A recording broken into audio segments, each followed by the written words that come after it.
I often hear talk about visible and measurable change. Why are those two components so important? Yeah, I think when you're working with culture change, if you can't make it tangible or visible, maybe is the better word, like you said, it's very hard to create traction. So it's very hard for people to embark on that journey together with you. And to make sure that they do, you need to make that change visible. You need to show people this is what we mean with our values or our behaviors or our mindset so that people can relate to it. And then you also need to invite them to come up with their own meaning to those words or to that behavior set. So that's traction. If you want to track progress, you need to make it measurable. So whatever you do, you need to link that back to the actions that you're doing, making sure that whatever it is that, for instance, you want to become more innovative, we're organizing hackathons. What's the impact of those hackathons? Are they actually making us more innovative? Does it make us get quicker to market, for instance? All those things you need to check.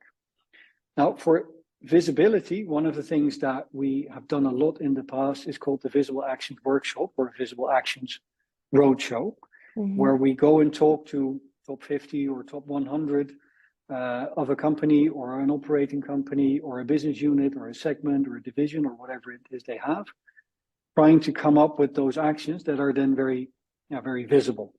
And for those actions, how do you make sure that they're actually meaningful so that they have a really positive impact or that they empower the change?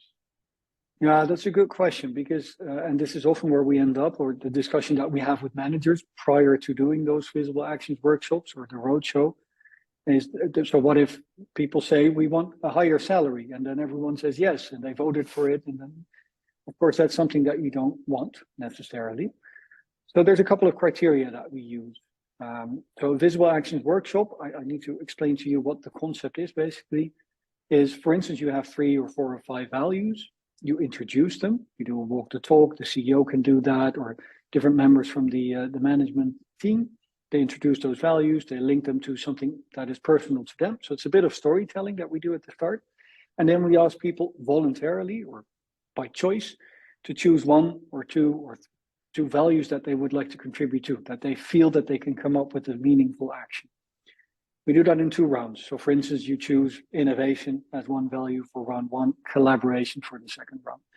Now within those rounds, we ask people to come up with a visible action. And then you could ask, okay, so what's a visible action? We have 4 criteria that we use. It needs to be very concrete.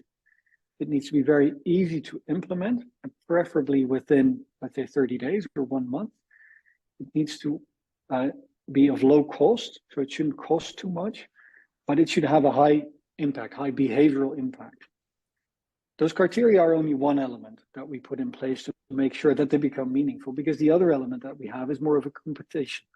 So within every value, or there's a small workshop taking place there, people come up with actions, and in competition, they vote for what they feel is the best action in round 1. Round 2, another group will visit that same value or that same behavior. They come up with an action as well. And at the end, those 2 actions are presented to the whole group and they vote with their feet. So there's someone presenting on this side, there's someone else presenting on the other side, and you can go to that side that you prefer the action to be implemented. So it's those criteria that we put in place, but it also that competitive element so that people make sure that whatever they come up with as an action will get traction from the majority of the people that are present.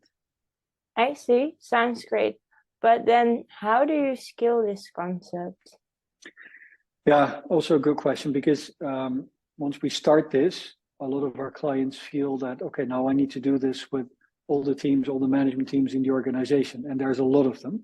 What we typically do to make it scalable is that we get ourselves out of the equation after those first sets of workshops, let's say. So we do it with management team or the Exco Plus or the extended management team, or with the operating company management teams. But within that workshop, we train facilitators locally or in that division to then take over from us. How do we do that? We put them in a booth where, for instance, that innovation that I was mentioning, that 1 value or collaboration, a group of people is gathering together there to come up with some sort of an action. we put them over at that booth. We have instructed them up front. We've given them a facilitator guide. We walk around as master moderators, so we help them throughout the workshop. But then after the workshop, they can do this themselves. They can become a master moderator of of a management team or of another gathering of 50 or 100 leaders to then come up with visible actions. So the scalability is in the fact that, it's train the trainer basically, so people can take over from us and we're no longer necessary after that. Okay, thanks, Niels. You're welcome.